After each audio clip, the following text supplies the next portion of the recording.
Mary Jensen clutched her swollen belly as she curled beneath the threadbare blanket, the sound of the rushing river drowning out her quiet sobs. 6 months pregnant, no home, no family, and the bitter Montana winter of 1885 creeping closer with each passing day. The first frost had come early that year, coating the sparse grass along the riverbank with a delicate white sheen that crunched beneath Mary's worn boots when she rose each morning. She had been sleeping along this stretch of the Yellowstone River for nearly 3 weeks now, ever since the boarding house proprietor in Billings had discovered her condition and promptly evicted her. No ring on her finger meant no mercy in these parts, regardless of the child growing inside her. Mary's fingers trembled as she collected twigs for her small fire. The meager flames barely pushed back the early October chill, but it was all she had. Her husband, if she could even call him that now, had been a handsome drifter with sweet words and sweeter promises. Thomas had sworn they were married in the eyes of God if not by law, and she had believed him. By the time she realized she was with child, he had already disappeared with the last of her savings and the gold locket that had belonged to her mother. The river provided what little sustenance she could manage. Mary had fashioned a crude fishing line from a pin and some thread from her unraveling shawl. Sometimes she caught small trout that she cooked over her fire. Other days, she gathered edible plants she recognized from her childhood on her father's farm in Pennsylvania. But her strength was failing, and the baby inside her demanded more than she could provide. "Just a little longer, little one," she whispered, resting her palm against the swell of her stomach. "We'll find a way." The sound of hoofbeats made her freeze. Mary quickly extinguished her fire and shrank back against the large cottonwood tree that had become her only shelter. Travelers along this stretch of river were rare, and in her experience, strangers meant trouble for a woman alone. A tall man on horseback emerged from the tree line, his broad shoulders silhouetted against the morning light. He rode a magnificent chestnut stallion, and even from a distance, Mary could make out the worn leather chaps and the distinctive wide-brimmed hat of a cowboy. He dismounted with the easy grace of a man who had spent his life in the saddle. "Hello." He called out, his deep voice carrying across the water. "I know someone's camping here. I've seen your fire smoke the past few nights." Mary remained silent, pressing herself against the rough bark of the tree, her heart hammered in her chest. "I'm not looking for trouble," the man continued, leading his horse closer to the riverbank. "Just checking to make sure you're all right out here. Winter's coming fast this year." Something in his tone, a genuine concern she hadn't heard from another soul in months, made Mary step hesitantly from her hiding place. The cowboy stopped in his tracks when he saw her. His eyes, a startling blue even from a distance, widened as they took in her condition, the obvious pregnancy, the dirt-smudged face, the thin coat pulled tight around her shoulders. "Madam," he said, removing his hat to reveal hair the color of sun-bleached wheat. Are you out here alone?" Mary nodded, one protective hand still resting on her belly. "I am." The cowboy's weathered face creased with concern. "Name's Nathan Blackwood. I run cattle about 5 miles east of here." He kept his distance, seeming to understand her wariness. "If you don't mind me saying, this is no place for anyone to be sleeping, least of all a lady in your condition." "I don't have much choice, Mr. Blackwood," Mary replied, trying to keep the tremble from her voice. "You got family nearby?" he asked, his eyes kind but direct. Mary shook her head. "No family, not anymore." Nathan Blackwood studied her for a long moment, then glanced at the pitiful camp she had established, the small pile of belongings wrapped in a faded quilt, the blackened stones of her fire ring. "I've got a cabin," he said finally. "It's nothing fancy, but it's warm. There's a proper stove and a real bed. You could stay there until—" His eyes flickered to her belly and then back to her face. "Until you figure things out." Mary stiffened. She had heard offers like this before, from men with hungry eyes who wanted payment she wasn't willing to give. "I'm not looking for that kind of arrangement, Mr. Blackwood." To her surprise, the cowboy's tanned face flushed red beneath his stubble. "No, madam, that's not what I meant at all." He shifted uncomfortably. "The cabin's separate from my house. It's where my ranch hand lived before he moved on last spring." It's sitting empty now, and it seems a shame when someone's sleeping rough by the river." Mary hesitated. The offer was tempting, so tempting that she almost couldn't bear it. A real roof, walls to keep out the wind, a stove for warmth. But experience had taught her that kindness usually came with conditions. "Why would you help me?" she asked bluntly. "You don't know anything about me." Nathan placed his hat back on his head, adjusting it against the morning sun. "My mama raised me to believe that if you can help someone in need, you do it without question. Way I see it, there's two of you needing help right now." He nodded toward her belly. "Besides, winter's coming. Nobody should be out here when the snow flies, especially not in your condition." Mary considered his words. There was something open and honest in his face that made her want to trust him, despite all the reasons her mind supplied for caution. "What would you expect in return?" she asked, her voice barely audible over the sound of the flowing river. "Nothing you're not willing to give," Nathan replied. "Maybe some help around the place if you're feeling up to it, but mostly just knowing I didn't leave a mother and child to freeze by the river." The baby kicked then, a strong motion that made Mary gasp softly. Perhaps it was a sign. Or perhaps it was simply her child reminding her that she wasn't making decisions for herself alone anymore. "My name is Mary," she said finally. "Mary Jensen." Nathan Blackwood's face broke into a smile that transformed his rugged features. "Pleased to meet you properly, Miss Jensen. Now, let me help you gather your things, and we can head to the ranch before noon." As Nathan carefully helped her collect her meager possessions, Mary couldn't help but wonder if she was making another terrible mistake. But as the baby kicked again and the morning breeze cut through her thin coat, she knew she had no choice but to trust this stranger. What Mary couldn't know as she climbed awkwardly onto Nathan's horse with his strong hands steadying her was that this decision would change not just her life, but the very course of her heart. The Blackwood Ranch appeared on the horizon after an hour's ride, a modest spread with a main house, a barn, and several outbuildings nestled in a small valley protected from the worst of the wind. A creek ran along the eastern edge of the property, feeding into the Yellowstone River further downstream.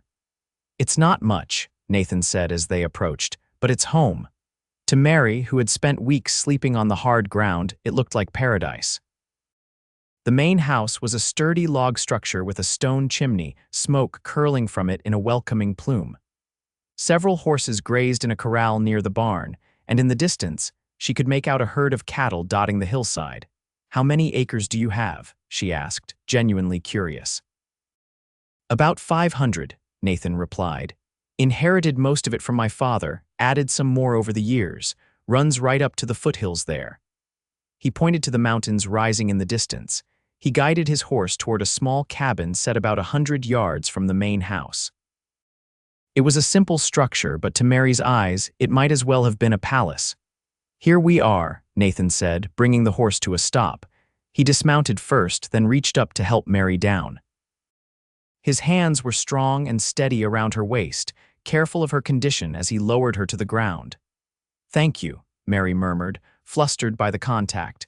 It had been so long since anyone had touched her with such care.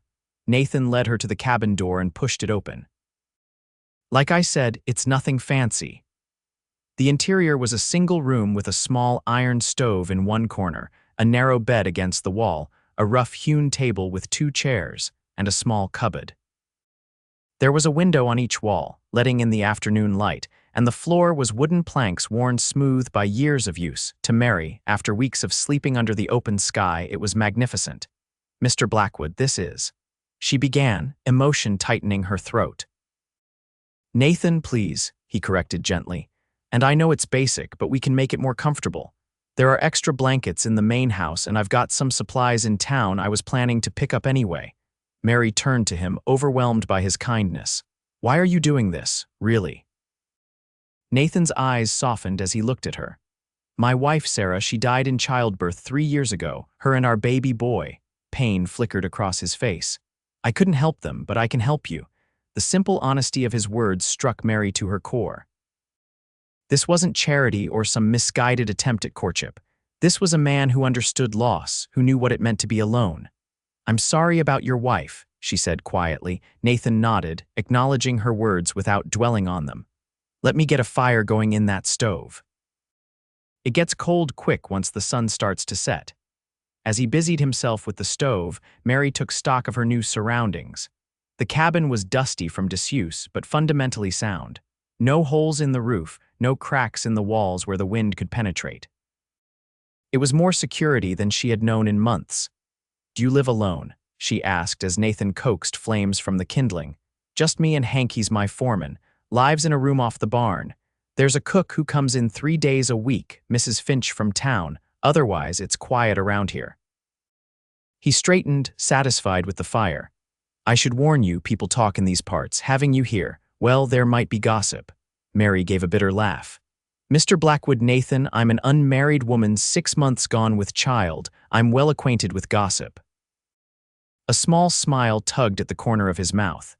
Fair enough. Still, I want you to know that no one from town comes out here much, especially in winter. You'll have privacy. The word hung in the air between them, privacy, something Mary had lacked since the moment her condition became visible.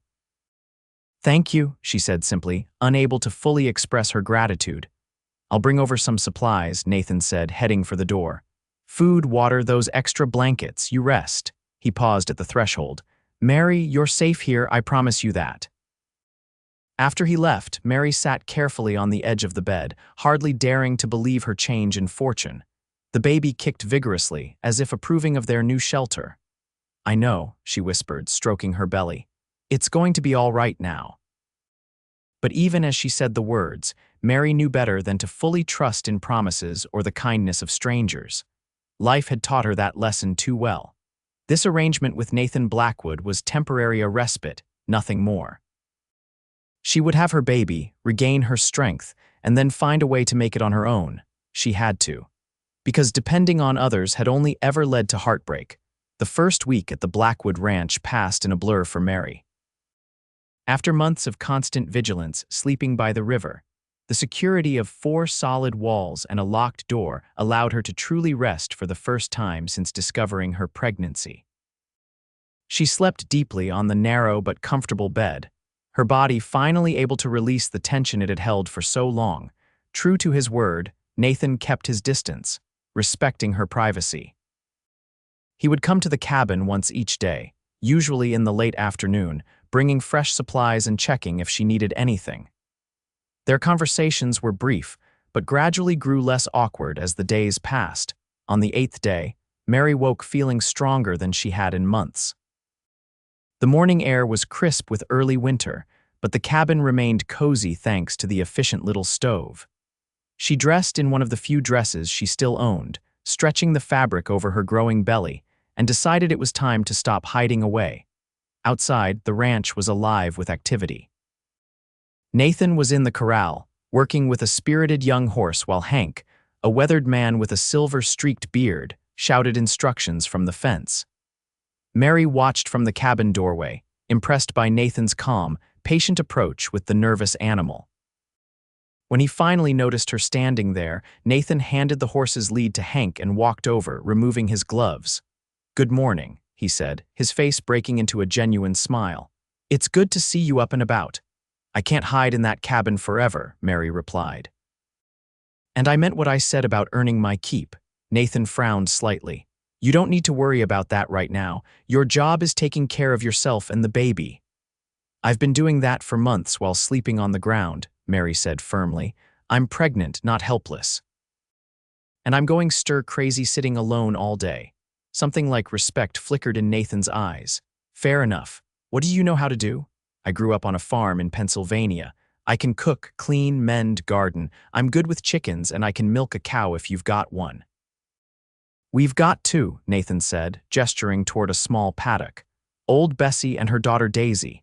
Mrs. Finch usually handles them when she's here, but she only comes Monday, Wednesday, and Friday. Then I'll take care of them the other days, Mary offered. And I noticed your shirts could use some mending.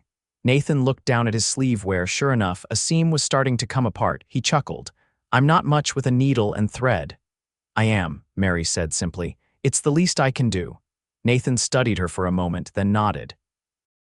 All right, but you tell me if it gets to be too much. Deal, deal, Mary agreed, feeling a small sense of accomplishment. It wasn't much, but it was a startaway to repay his kindness without feeling like a charity case. Over the next 2 weeks, a routine developed. Mary would rise early, tend to the milk cows, and collect eggs from the small chicken coop behind the main house. She would leave the milk and eggs on Nathan's back porch, then return to her cabin to prepare her own breakfast. During the day, she would mend clothes, help Mrs. Finch with baking on the days she came, and occasionally assist Hank with small tasks around the barn that didn't require heavy lifting.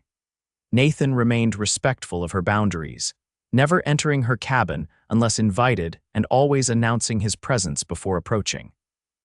But Mary began to notice things: the way his eyes sought her out across the yard, how he seemed to find reasons to be working near wherever she was, the small, thoughtful gifts that appeared at her door. A new kettle for her stove. A rocking chair that he claimed was just gathering dust in the attic. A basket of apples from town that were too many for just me and Hank.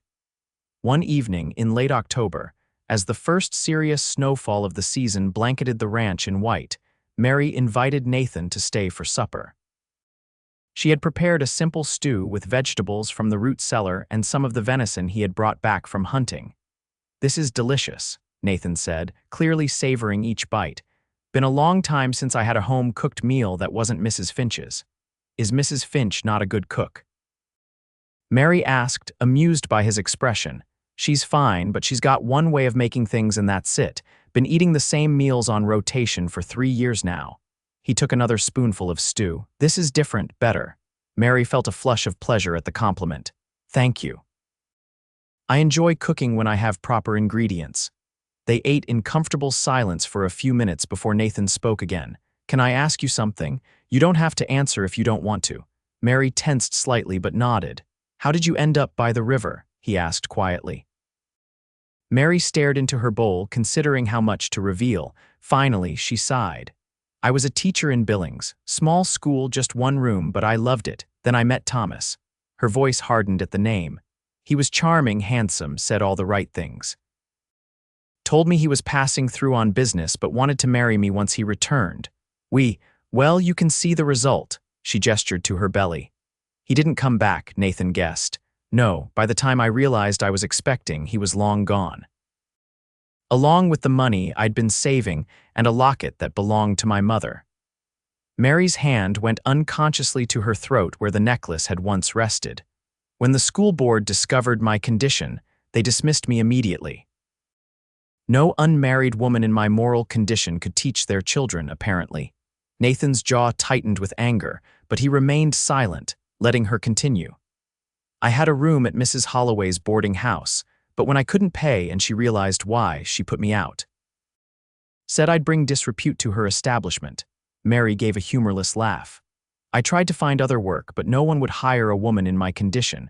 Eventually, I ran out of options and places to stay. The river seemed as good a place as any."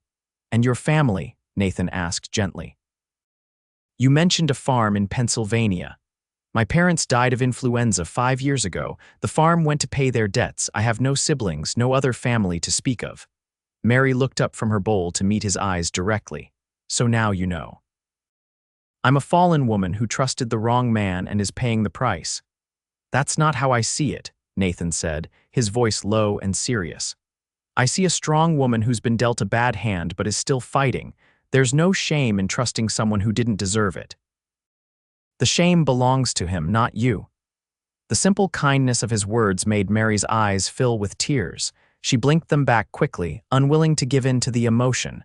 "What about you?" she asked, eager to change the subject. "You mentioned your wife, but how did you end up here?" Nathan leaned back in his chair, seemingly content with her deflection. "Born and raised in Colorado. My father was a rancher there, taught me everything I know.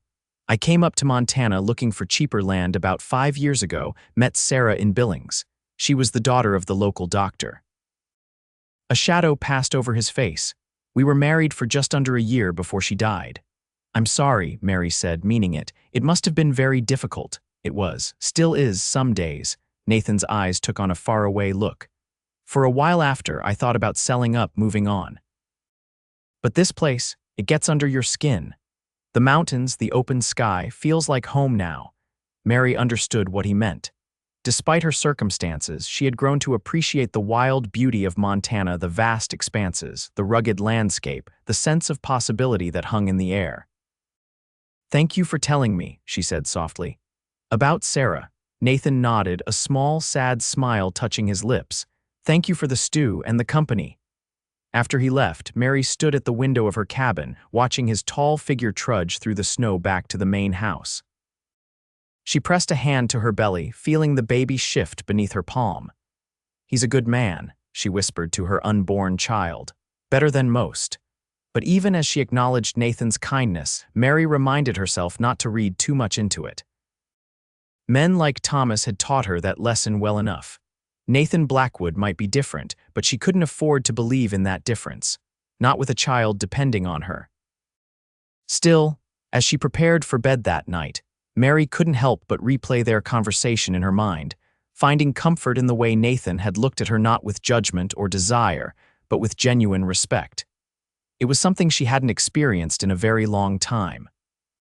Outside, the snow continued to fall, transforming the ranch into a pristine white landscape that glowed in the moonlight.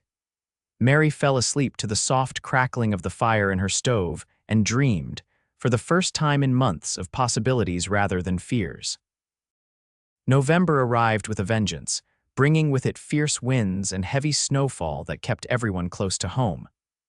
The cattle had been moved to the lower pastures where they could be more easily fed and monitored, and the daily routines of the ranch adjusted to accommodate the harsh weather.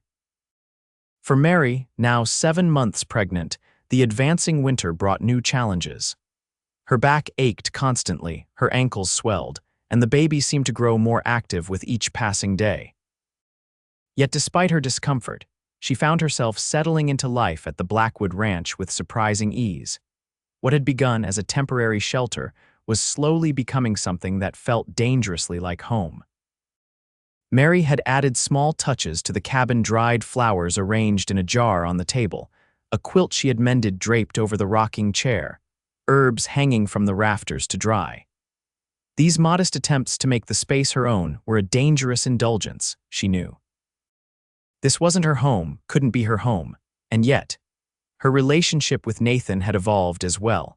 Their shared suppers had become an almost nightly occurrence, sometimes in her cabin, sometimes in the main house when the weather was particularly bad.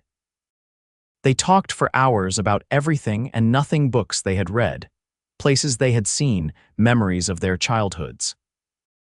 Mary found herself laughing more than she had in years, and occasionally caught herself watching Nathan when he didn't notice, admiring the way his eyes crinkled when he smiled, or how gentle his hands were despite their strength. It was a dangerous path her heart was walking, and Mary knew it. But knowledge didn't seem sufficient to stop the warm flutter in her chest whenever Nathan appeared at her door. One afternoon, as a fierce blizzard howled outside, Mary was sitting by the stove in her cabin, mending one of Nathan's shirts, when a sharp knock at the door startled her. She opened it to find Nathan, snow covering his hat and shoulders, his arms full of lumber and tools. "May I come in?" he asked, his breath visible in the cold air. "Got something I want to build for you." Curious, Mary stepped aside to let him enter. "What are you doing out in this weather?" "It's terrible out there. Wasn't so bad when I started from the house," Nathan replied, setting down his burden near the stove to warm up. "Picked up quick, though." He removed his hat, shaking off the snow. "Thought I'd put this time to good use." "By building, what exactly?" Mary asked, eyeing the lumber. Nathan smiled, a slightly nervous expression that made him look younger than his 30 years. "A cradle, for the baby, if that's all right with you." Mary stared at him, momentarily speechless. The thoughtfulness of the gesture caught her completely off guard. "I know you'll need one soon," Nathan continued, filling the silence.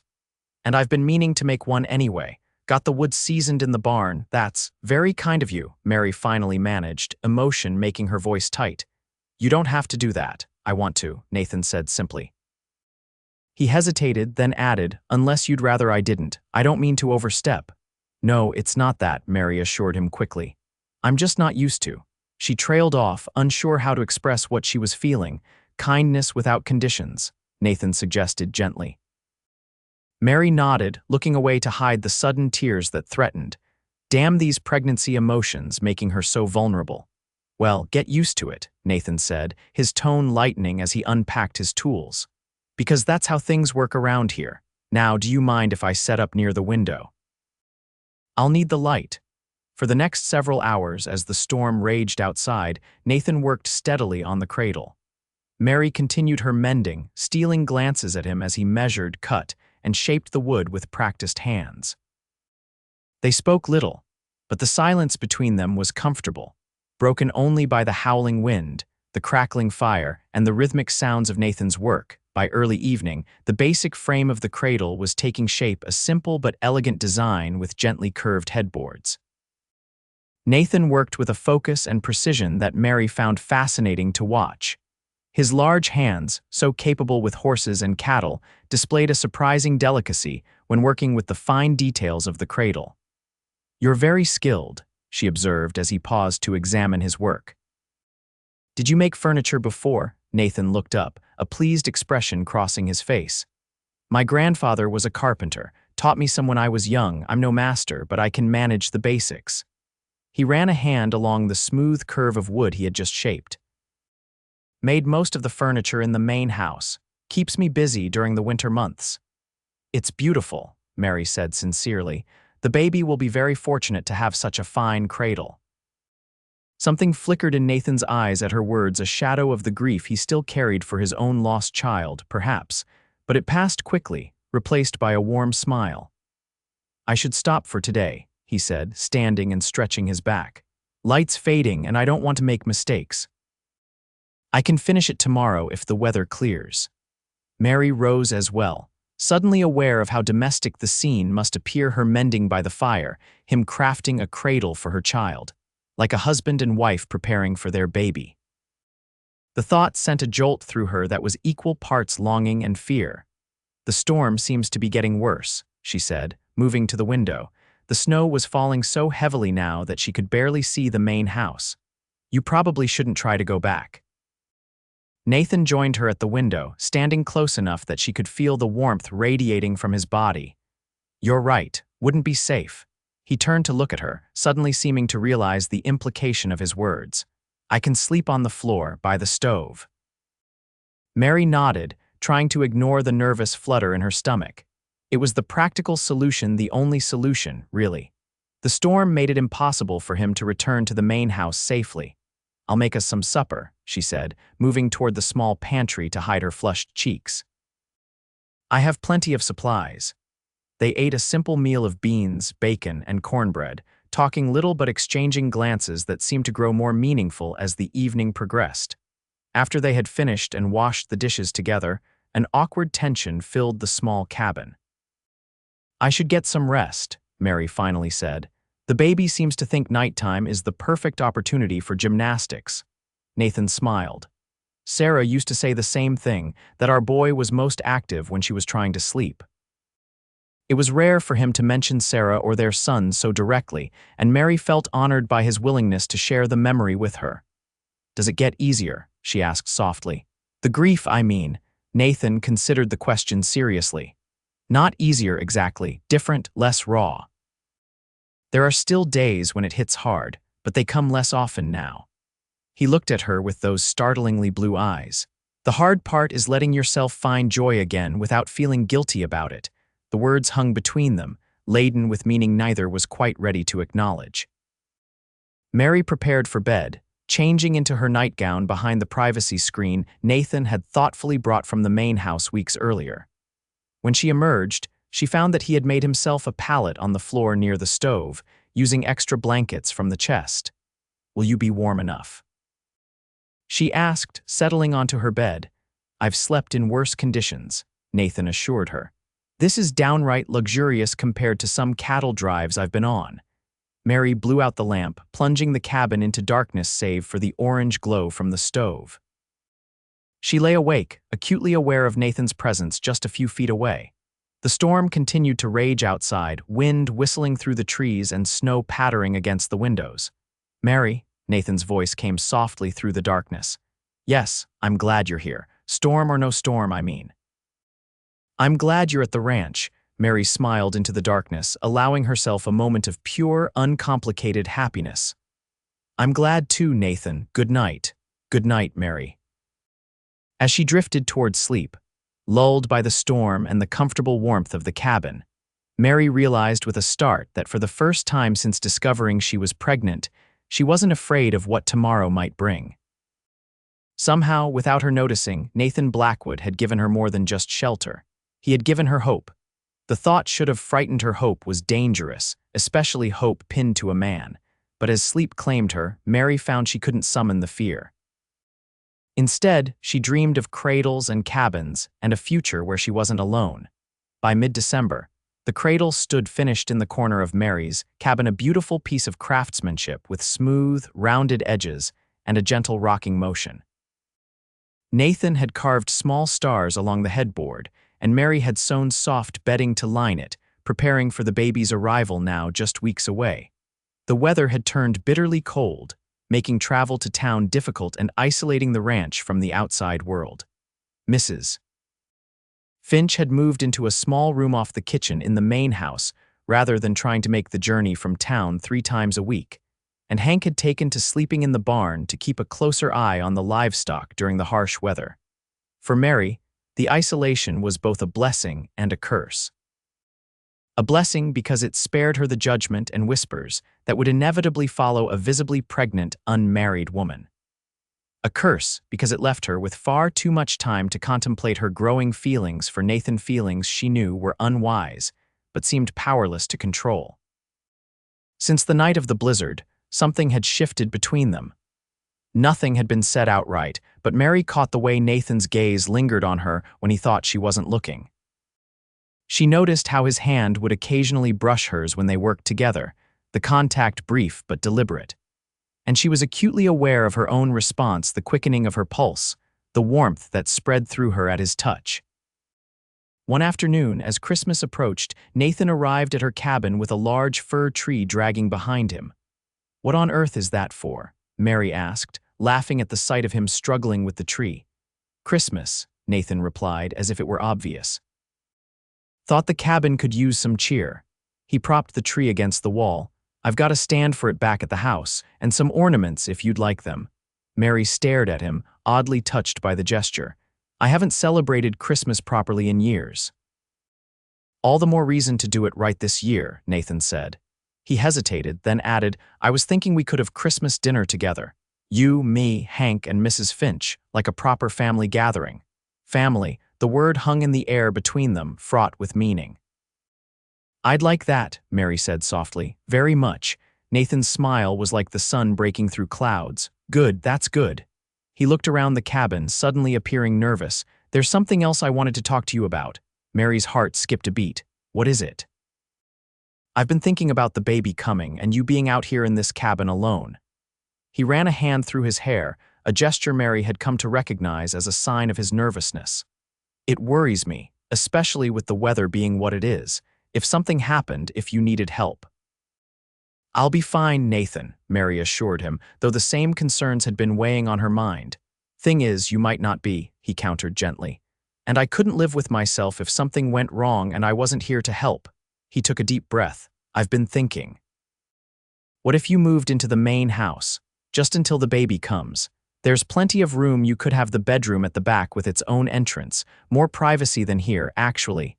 Mary stared at him, caught off guard by the suggestion. "Nathan, people would talk."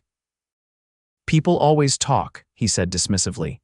"Besides, who's to know out here? And even if they did, I don't much care what they think." "I care," Mary said quietly. "Not for myself, but for the baby and for you. Your reputation in these parts, my reputation, can withstand helping a friend in need," Nathan interrupted. "Mary, please, it would ease my mind considerably." Friend, the word shouldn't have stung, but it did. Was that all she was to him, all she could ever be? "Let me think about it," she finally said. "It's a generous offer, but it's complicated." Nathan nodded, accepting her hesitation without pressing further. "Of course, take all the time you need." He moved toward the door. "I'll get that stand for the tree." After he left, Mary sank into the rocking chair, one hand resting on her swollen belly. The baby kicked vigorously, as if offering an opinion on the matter. "What do you think, little one?" she murmured. Should we accept his offer? The practical answer was yes. The main house was larger, warmer, and closer to help if she needed it when labor began. But there were other considerations: her growing feelings for Nathan, the risk of scandal, the dangerous comfort of playing at family when she knew it couldn't last. By the time Nathan returned with the tree stand and a box of ornaments, Mary had made her decision. "I'll move into the main house," she told him as he set up the tree, "but only until the baby comes. After that, we'll need to discuss other arrangements." Nathan paused in his work, looking up at her with an expression she couldn't quite read.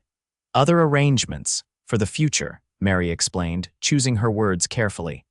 "I'm grateful for everything you've done, Nathan, truly, but I can't impose on your kindness forever. Once the baby is born and I'm recovered, I'll need to find a way to support us." Nathan's face clouded. "You're not imposing, Mary, not at all." He abandoned the tree to cross the room to her, kneeling beside her chair. "I want you here, both of you." The intensity in his voice made Mary's breath catch. "You say that now, but I say it because I mean it," Nathan interrupted, taking her hand in his. "Mary, these past months, having you here has made this place feel like a home again. Before you came, I was just existing, going through the motions. Now I find myself looking forward to each day." Mary's heart pounded so loudly she was certain he must hear it. "Nathan, you don't have to say anything," he assured her quickly. "I'm not asking for promises or declarations. I just want you to know that there's no need to make plans to leave, not unless you want to." The sincerity in his eyes was almost painful to witness. Mary wanted desperately to believe him, to trust that his feelings were genuine and lasting. But the memory of Thomas's empty promises kept her guarded. "Let's start with Christmas," she said softly, squeezing his hand. "And the move to the main house, the rest, we can figure out as we go." Nathan nodded, seemingly content with this compromise. Fair enough. He rose to his feet, returning to the tree. "Now, let's get this beauty decorated." They spent the next hour hanging ornaments on the tree, delicate glass balls that had belonged to Nathan's mother, wooden figures carved by his grandfather, paper stars that Nathan admitted to making as a child. Each ornament came with a story, a glimpse into his past that he shared freely with Mary. As they worked, snow began to fall outside, large flakes drifting past the window in a gentle cascade. The cabin filled with the fresh scent of pine and the warm glow of lantern light, creating a sense of intimacy that wrapped around them like a blanket. When the last ornament was hung, Nathan stepped back to admire their work. "It's missing something," he declared, reaching into his pocket. He withdrew a small, star-shaped ornament made of silver. "This goes on top." Mary watched as he carefully placed the star at the highest point of the tree. "It's beautiful," she said. "It was Sarah's favorite," Nathan said quietly. "She loved Christmas."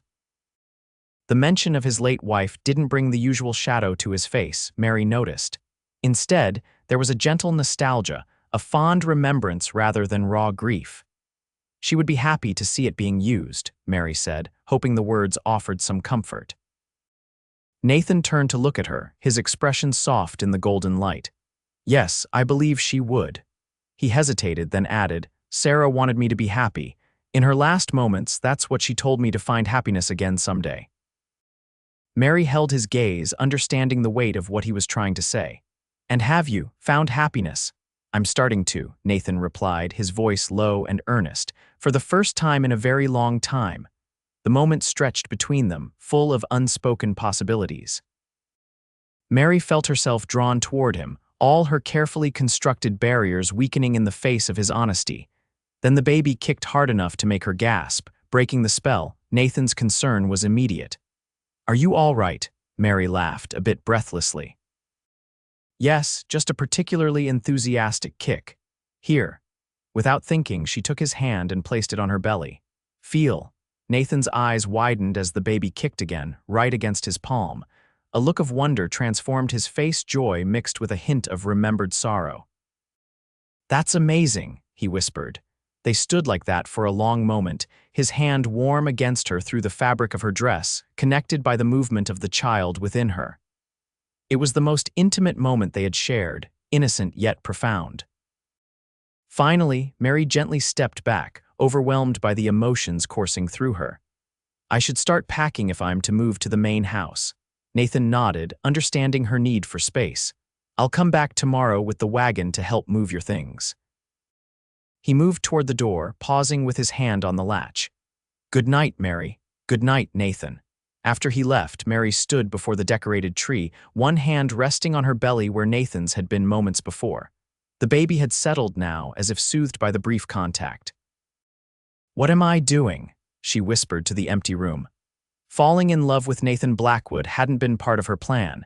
It was dangerous, complicated, potentially heartbreaking.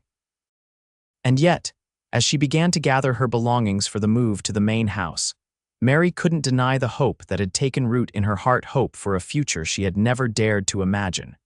Christmas at the Blackwood Ranch was unlike anything Mary had experienced before. The main house was transformed with greenery, ribbons, and candles, creating a festive atmosphere that filled every room.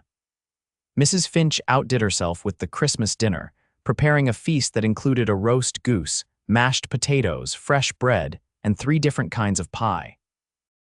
Mary had been settled in the main house for a week by then, occupying a spacious bedroom at the back with its own small sitting area.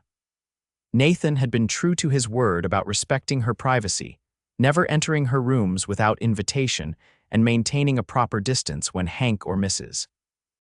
Finch were present, but in the quiet evenings after the others had retired, they would sit together by the fire in the main parlor, talking for hours.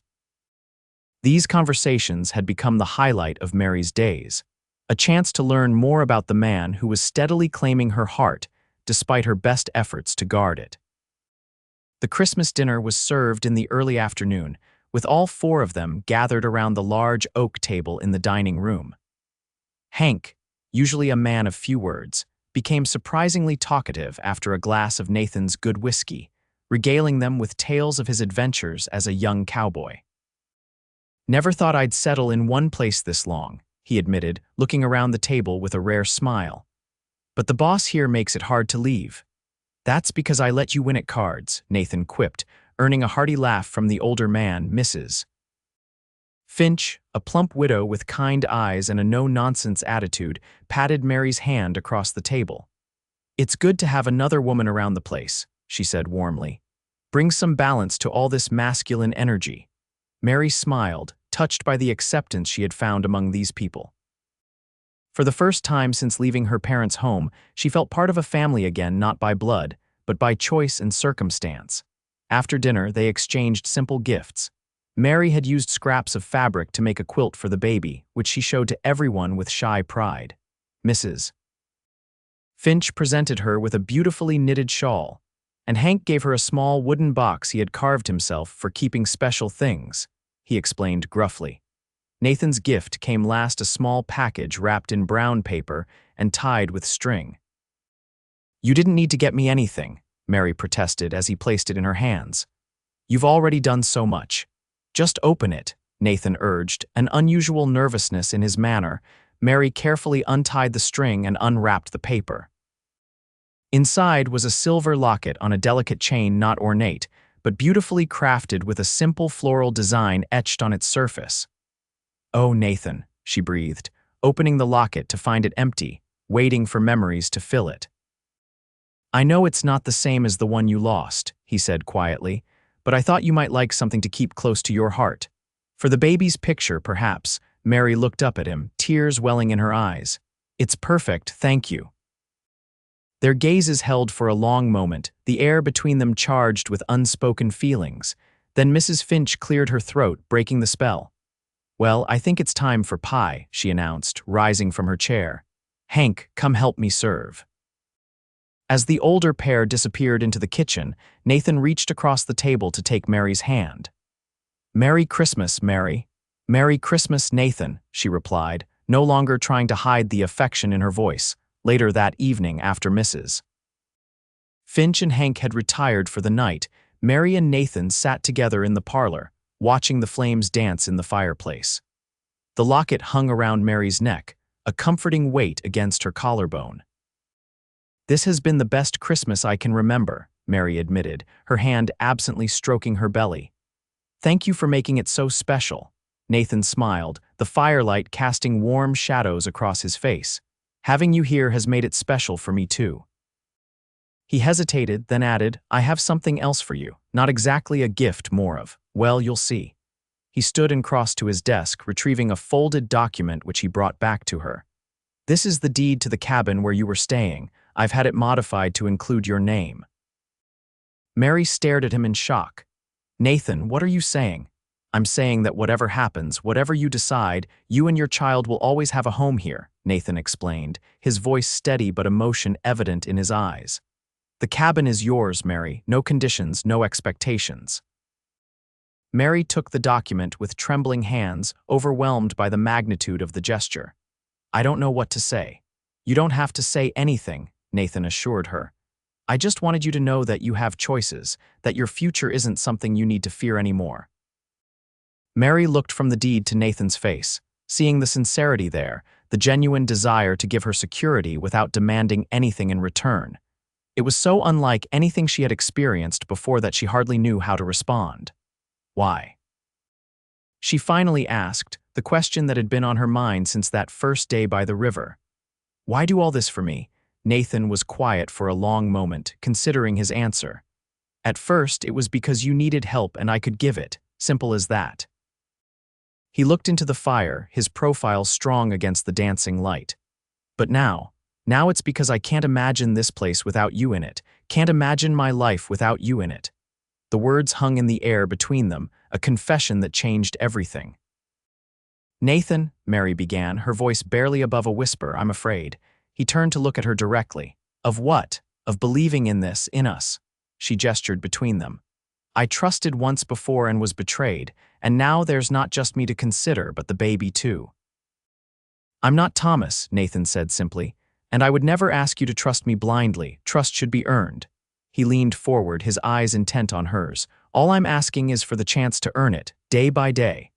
Mary felt tears spill onto her cheeks. You already have more than you know. Nathan reached out to gently wipe away a tear with his thumb. Then what are you afraid of, truly?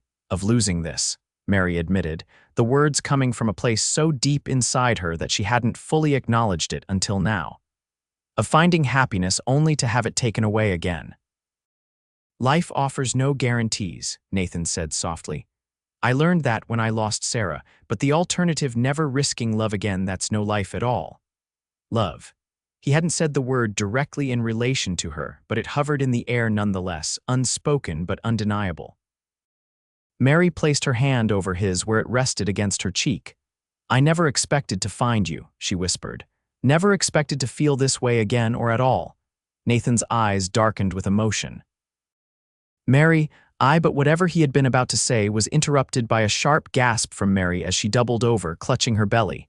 Mary, Nathan's voice rose in alarm. What is it? I don't know, she managed through clenched teeth. A pain, very strong, she broke off as another wave hit her. Nathan was on his feet immediately. I'll get Mrs. Finch. No, wait, Mary said, grabbing his arm. It's passing. I think it might have been a false labor pain. The doctor in Billings mentioned they can happen. Nathan didn't look convinced. Are you sure? The baby's not due for weeks yet. I'm sure, Mary said, though in truth she wasn't entirely certain. The pain had been intense but brief. Let's wait and see if it happens again before waking Mrs. Finch. Reluctantly, Nathan sat back down, his face tight with concern. I don't like this, Mary. What if something's wrong? Then we'll deal with it, she assured him, touched by his worry. But right now I feel fine again, truly. They sat in silence for several minutes, both watching the clock, waiting to see if the pain would return. When it didn't, some of the tension left Nathan's shoulders.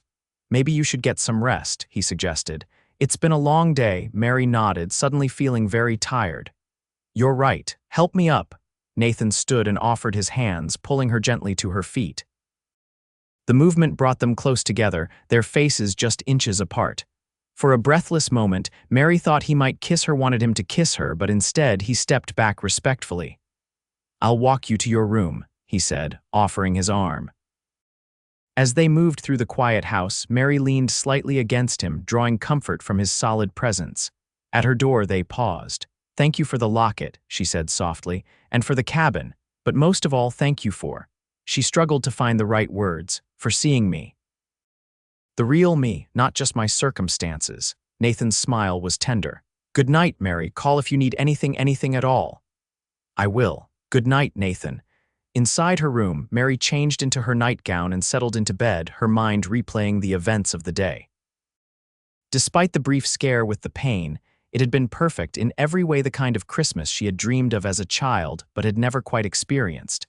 As she drifted toward sleep, her hand curled around the locket at her throat. Whatever tomorrow might bring, she was no longer alone. That knowledge, more than anything else, allowed her to surrender to sleep with a heart lighter than it had been in years. The new year of 1886 arrived with a fresh blanket of snow and temperatures so cold that the windows of the main house frosted over completely, creating delicate patterns that caught the morning light. Mary, now in her 8th month of pregnancy, found her mobility increasingly limited by her growing belly and the treacherous conditions outside. Nathan had become even more attentive since Christmas, especially after Mary experienced several more episodes of what they now recognized as Braxton Hicks contractions practice for the real labor to come. He rarely left the ranch, sending Hank to town for supplies instead, and made a point of checking on Mary throughout the day.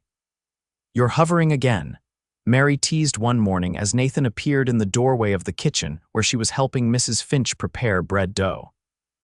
"I'm not hovering," he protested. "Just passing by." "For the 3rd time in an hour," Mrs. Finch pointed out, not looking up from her kneading. "Nathan Blackwood, if you don't find something useful to do besides wearing a path in my floor, I'll put you to work scrubbing pots." Nathan raised his hands in surrender. All right, I'm going to check the north pasture fences." He looked at Mary. "But if you need anything, I'll send up a flare," Mary finished for him, smiling to soften her words. "I'm fine, Nathan. Mrs. Finch is here and the baby isn't coming today."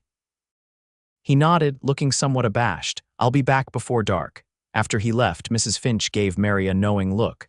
"That man is smitten with you, my dear, has been since the moment he brought you here." Mary felt her cheeks warm. "We're friends, he's been very kind to me." "Friends, Mrs. Finch repeated, her tone making it clear she didn't believe that for a second.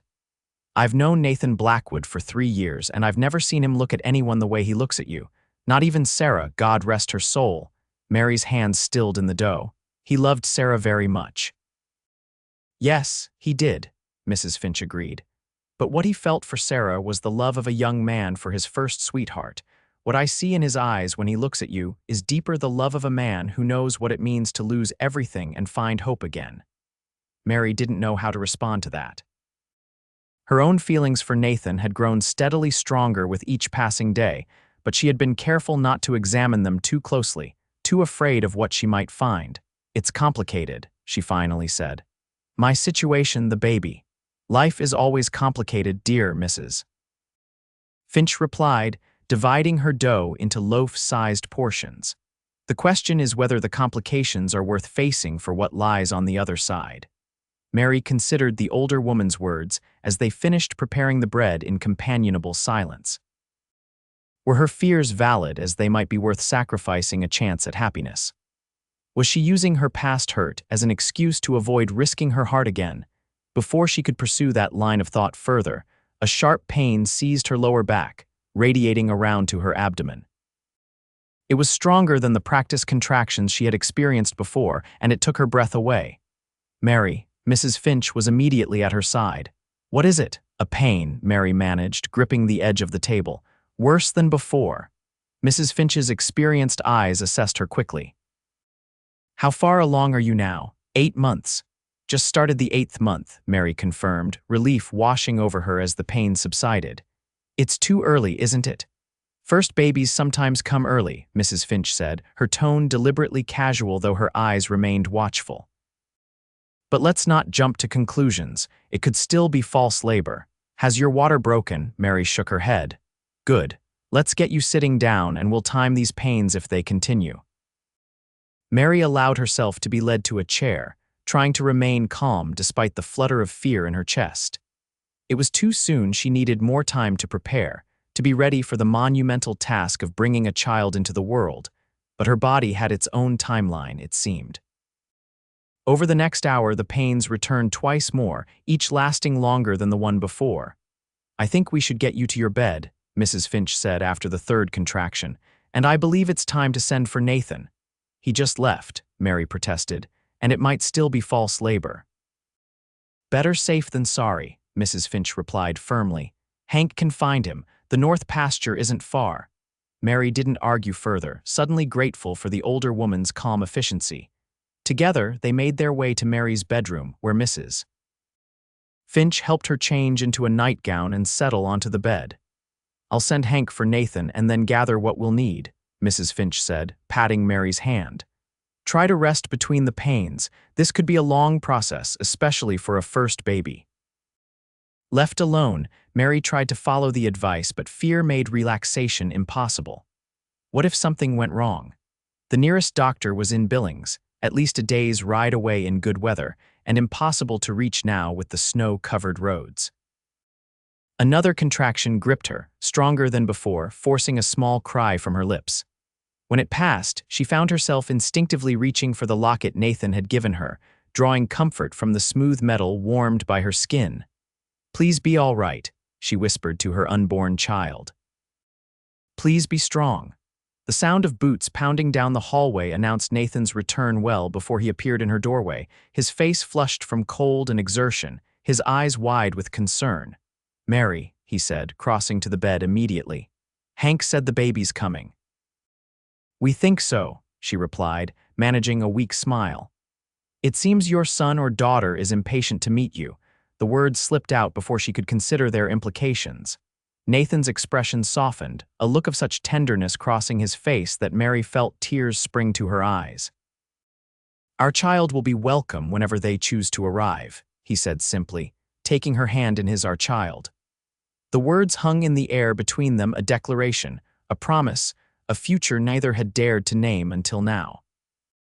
Before Mary could respond, another contraction seized her, stronger than any before. She gripped Nathan's hand, a small whimper escaping despite her efforts to remain stoic. "What can I do?" Nathan asked when it had passed, his voice tight with helpless concern. "Just stay," Mary whispered, suddenly certain that she needed him there, needed his strength and steadiness to face what was coming. "Please." "Wild horses couldn't drag me away," he promised, bringing her hand to his lips in a gentle kiss, "Mrs." Finch returned then, arms full of clean linens and a basin of steaming water. "Good, you're here," she said to Nathan. "You can help by keeping Mary calm. I'll handle the rest."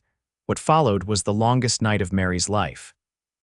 The labor progressed slowly but steadily, each contraction bringing the baby closer to the world. Nathan remained by her side throughout, wiping her brow with a cool cloth, holding her hand through the worst pains, murmuring encouragement when her strength flagged. As dawn approached, the contractions came one after another with barely a moment's respite between them.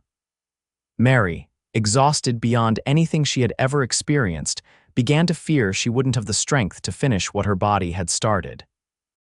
"I can't," she gasped after a particularly brutal contraction. "Nathan, I can't do this." "You can," he insisted, his voice firm but gentle. "You're the strongest person I know, Mary Jensen. You've survived everything life has thrown at you, and you'll survive this too." "He's right, Mrs." Finch added from the foot of the bed. "And it won't be much longer now. I can see the baby's head." Those words gave Mary a final surge of determination. With Nathan supporting her shoulders and whispering encouragement in her ear, she gathered her remaining strength for one last push. The baby slid into the world with a rush of fluid and a high, indignant cry that filled the room. Relief washed over Mary in a dizzying wave, followed immediately by an overwhelming need to see her child. "A girl," Mrs. Finch announced, her voice thick with emotion. "A beautiful, healthy girl." Nathan's grip on Mary's hand tightened, and she looked up to see tears streaming unashamedly down his face. "A daughter," he whispered, the word filled with awe. Mrs. Finch efficiently cleaned and swaddled the infant before placing her in Mary's waiting arms. Mary looked down at her daughter for the first time, taking in the tiny features, the wisps of dark hair, the perfect miniature fingers. "Hello, little one," she murmured, her heart expanding with a love so powerful it took her breath away. I've been waiting for you." The baby's eyes, still unfocused, seemed to seek the sound of her voice. Mary stroked a finger along the impossibly soft cheek, marveling at the miracle she had created. "She's perfect," Nathan said, his voice hushed with reverence. He reached out tentatively, as if afraid to touch something so precious. "Would you like to hold her?" Mary asked, suddenly certain that this was right, that Nathan should be the first after her to hold this child. Carefully, with hands that had broken wild horses and built cradles with equal skill, Nathan took the tiny bundle. His expression as he gazed down at the newborn was one Mary knew she would remember for the rest of her life: pure love, unmixed with any shadow or reservation. "Hello, little lady," he whispered. "Welcome to the world." Mrs. Finch, who had been quietly cleaning up, wiped her hands on her apron. "I'll leave you three alone for a bit," she said, a knowing smile playing at her lips. "I'll be just outside if you need me." After she left, a peaceful silence fell over the room, broken only by the soft sounds of the newborn. "She needs a name," Mary said finally, her voice rough with exhaustion but her heart fuller than it had ever been. Nathan returned the baby to her arms, then sat carefully on the edge of the bed. "Do you have one in mind?" Mary looked down at her daughter, considering. "I was thinking of Hope." She glanced up at Nathan. "Because that's what she represents to me, what you both do." "Hope," Nathan repeated, the single syllable carrying the weight of everything that had brought them to this moment. "It's perfect." He hesitated, then added, "What about Sarah for her middle name?" Mary's eyes filled with fresh tears at the gesture. "Hope Sarah Jensen. Yes, I like that." "Hope Sarah Blackwood," Nathan corrected gently. Mary looked up, startled. "What?" Nathan took a deep breath, his blue eyes steady on hers. "Mary, I've been trying to find the right moment, the right words to tell you what's in my heart. And now, looking at you holding our daughter, because that's how I already think of her, I can't wait any longer." He took her free hand in both of his. "I love you, Mary Jensen. I think I started falling in love with you that first day by the river, though I was too stubborn to admit it even to myself. I love your strength, your kindness, your determination. I love the way you've brought life back to this ranch and to me." Mary's heart pounded so hard she was certain he must feel it through their joined hands. "Nathan, please, let me finish," he said softly. "I know your past makes it hard to trust. I know you've been hurt and betrayed, but I'm asking you to take a chance on me, on us. I want to be a father to Hope. I want to be your husband if you'll have me. I want us to be a family." The simplicity of his declaration, the raw honesty in his voice, broke through the last of Mary's defenses. All the reasons she had held back, fear, pride, painful experience, seemed to melt away in the face of this man, who had proven his love not just with words but with consistent actions day after day. "I love you too," she whispered, the words feeling both terrifying and inevitable. "I've been so afraid to say it, to even think it, but I do. I love you, Nathan Blackwood."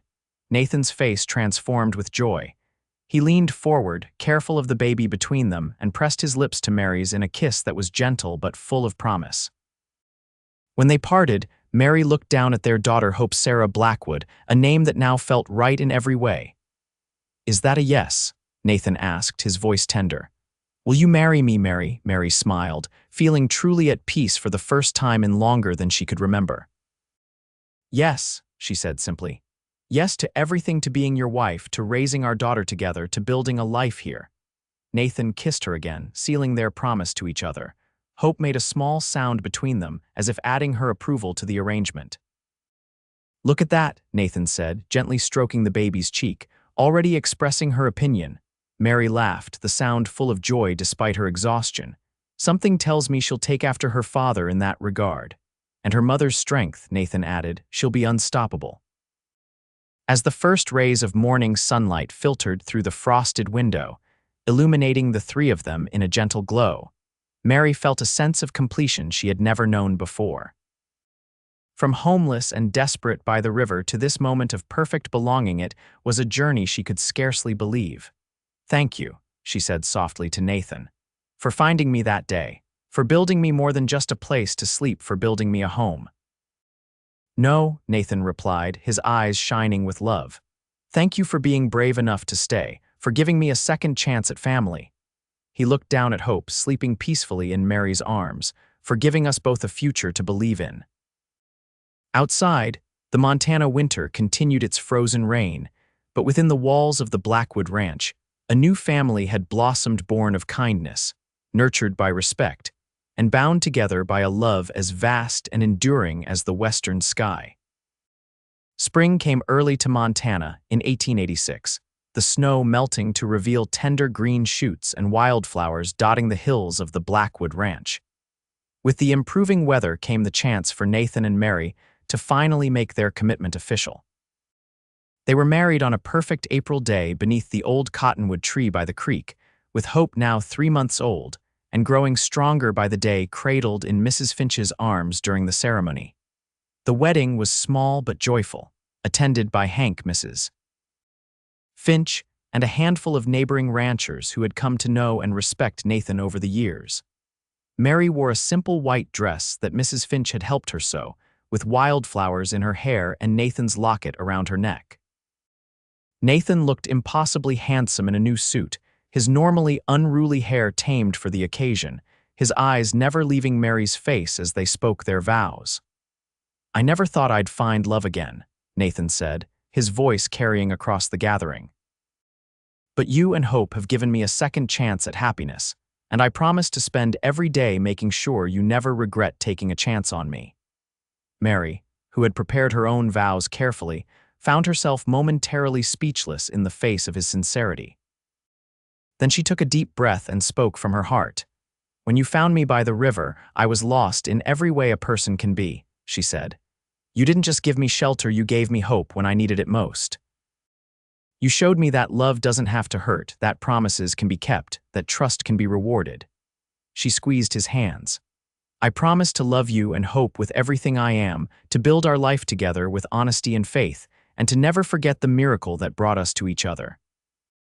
There wasn't a dry eye among the small gathering, as they exchanged rings, simple gold bands that Nathan had purchased on a rare trip to Billings the month before.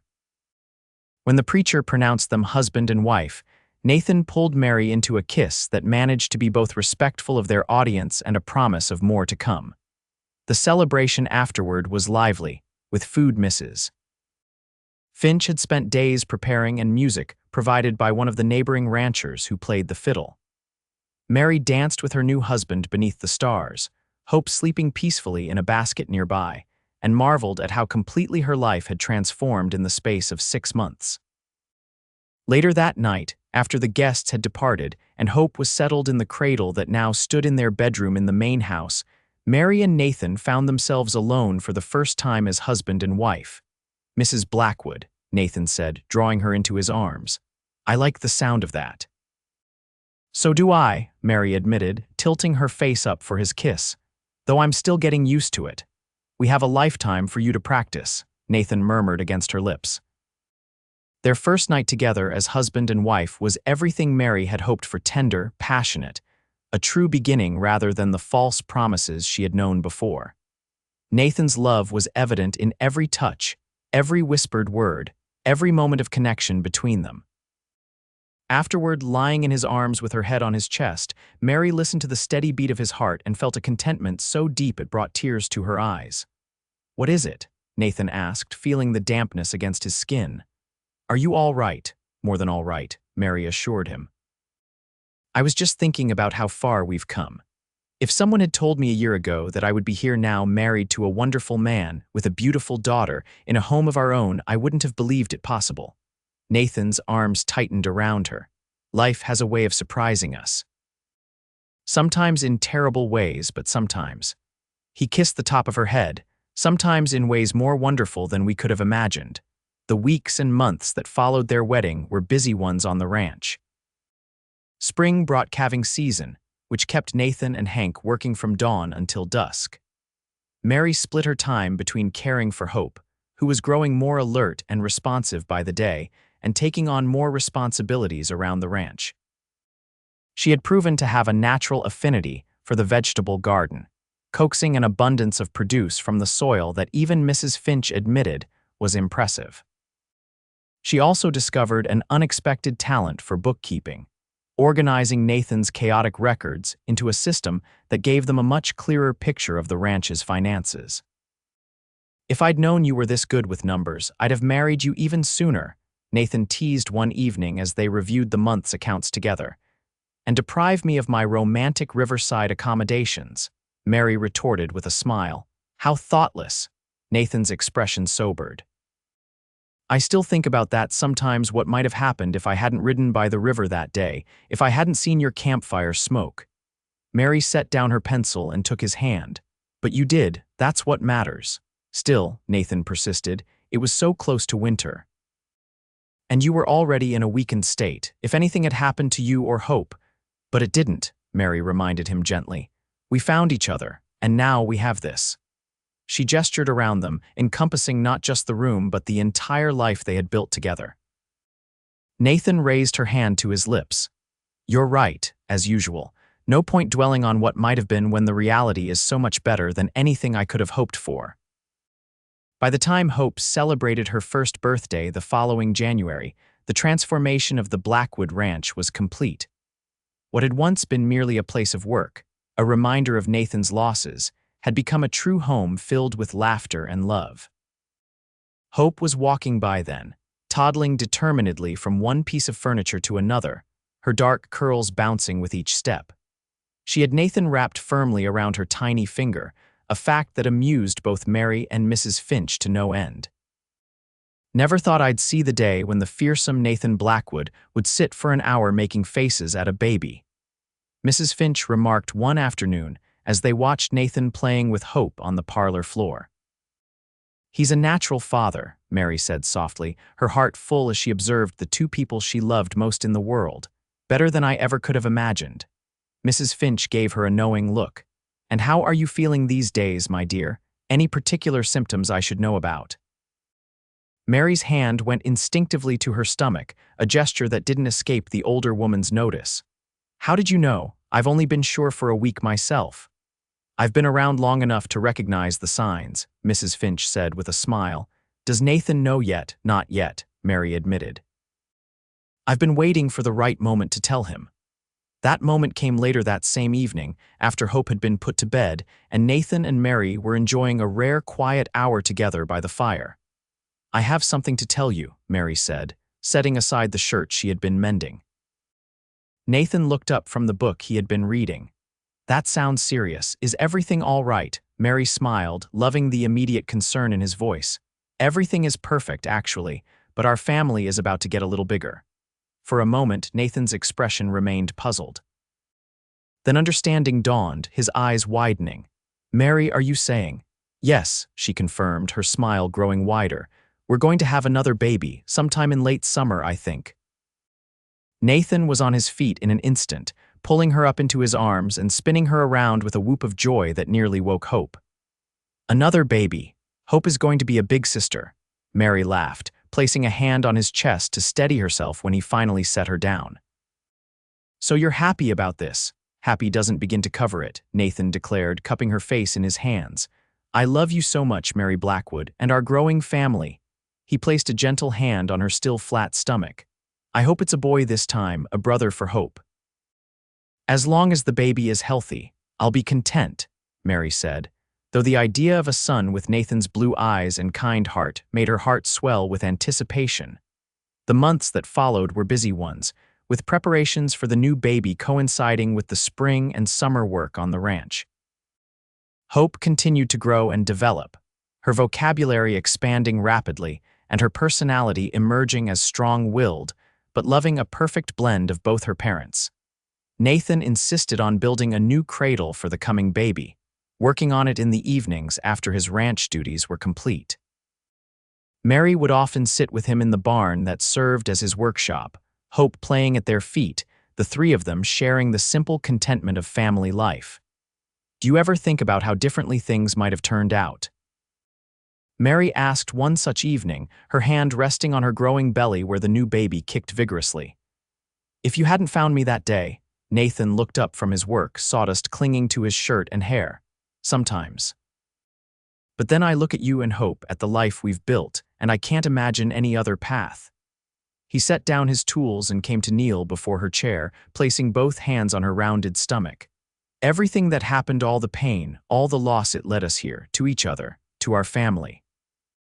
Mary covered his hands with her own, feeling the baby move beneath their joined touch. I used to be so afraid of trusting again, of believing in promises, but you taught me that some promises are worth the risk. And I intend to keep proving that to you every day for the rest of our lives, Nathan vowed, leaning forward to kiss her gently. Their moment was interrupted by Hope, who toddled over, demanding attention in the imperious way of toddlers everywhere. Nathan scooped her up, tossing her into the air and making her squeal with delight. "What do you think, little lady?" he asked as he settled her on his hip. "Are you ready to be a big sister, baby?" Hope declared, pointing to Mary's stomach with the certainty of a child who had been well prepared for the coming change. Mary laughed, reaching out to smooth her daughter's wild curls. "That's right, my love. Your baby brother or sister is in there." "My baby," Hope said firmly, making both parents laugh. "She's definitely your daughter," Nathan remarked to Mary, already taking charge. "Oh no," Mary countered with a smile. "That determination is all you." As summer reached its peak, so did Mary's pregnancy. The heat made her uncomfortable, but the memory of her desperate condition during her pregnancy with Hope kept her from complaining. This time, she had a cool, comfortable home, plenty of nutritious food, and a husband who anticipated her needs often before she voiced them. The baby arrived on a sweltering August night, making his entrance into the world with considerably less drama than his sister had. After just 6 hours of labor, with Mrs. Finch attending and Nathan by her side, Mary gave birth to a healthy son with a shock of dark hair and his father's blue eyes. "He's perfect," Nathan whispered, cradling his newborn son with a reverence that brought tears to Mary's eyes. "Absolutely perfect."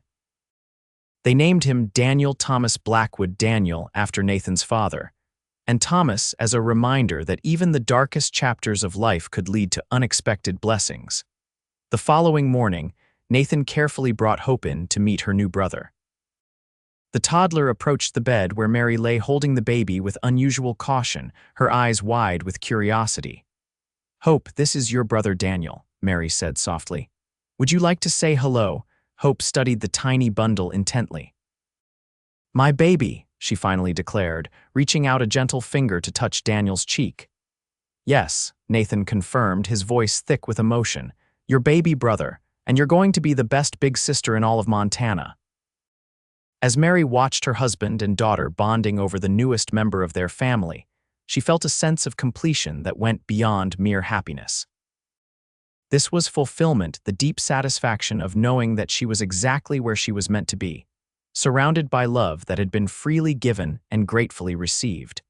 5 years after Nathan had found her by the river, the Blackwood Ranch had prospered along with its family. Nathan's careful management, combined with Mary's sharp business sense, had allowed them to expand their holdings and improve their herd. The original cabin, where Mary had first stayed, had been enlarged and now served as a comfortable guest house for the occasional visitors who made their way to the ranch. Hope, at 5 years old, was a spirited child with her mother's dark hair and her father's blue eyes, already showing an aptitude for horsemanship that made Nathan beam with pride. Daniel, 4 years younger, was a quieter child but no less determined, following his big sister everywhere and absorbing everything around him with thoughtful eyes. And there was a third child, now little Sarah Lily Blackwood, just 6 months old, with Mary's gentle smile and a sunny disposition that charmed everyone who met her. On a perfect autumn day much like the one when they had first met, Nathan and Mary stood together on the porch of their home, watching their children play in the yard. Nathan's arm was around Mary's waist, holding her close against the slight chill in the air. "Do you remember what you said to me that first Christmas?" Mary asked, leaning into his embrace. "When you gave me the deed to the cabin," Nathan smiled, pressing a kiss to her temple. "I said a lot of things that night. Which part are you thinking of?" "You said you were giving me a place without conditions or expectations," Mary recalled. "A home that would always be mine, no matter what."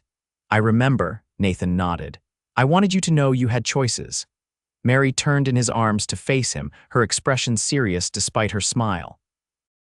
What you didn't understand then, what I didn't fully understand myself, was that you weren't just giving me a place to live.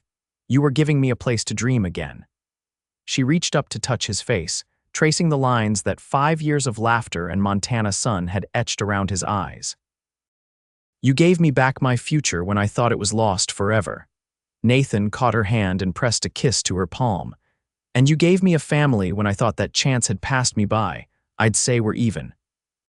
From the yard came the sound of children's laughter as Hope showed Daniel how to make a crown of autumn leaves.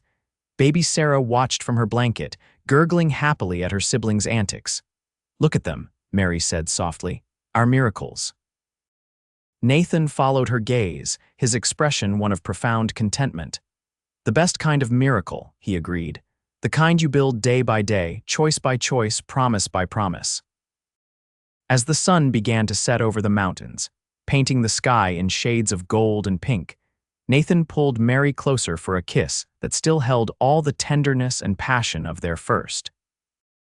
Against his lips, she whispered the words that had become a promise between them, a reminder of how far they had come. From the river to the stars, she said softly. And everywhere in between, Nathan finished, his arms secure around the woman who had transformed his life as surely as he had transformed hers.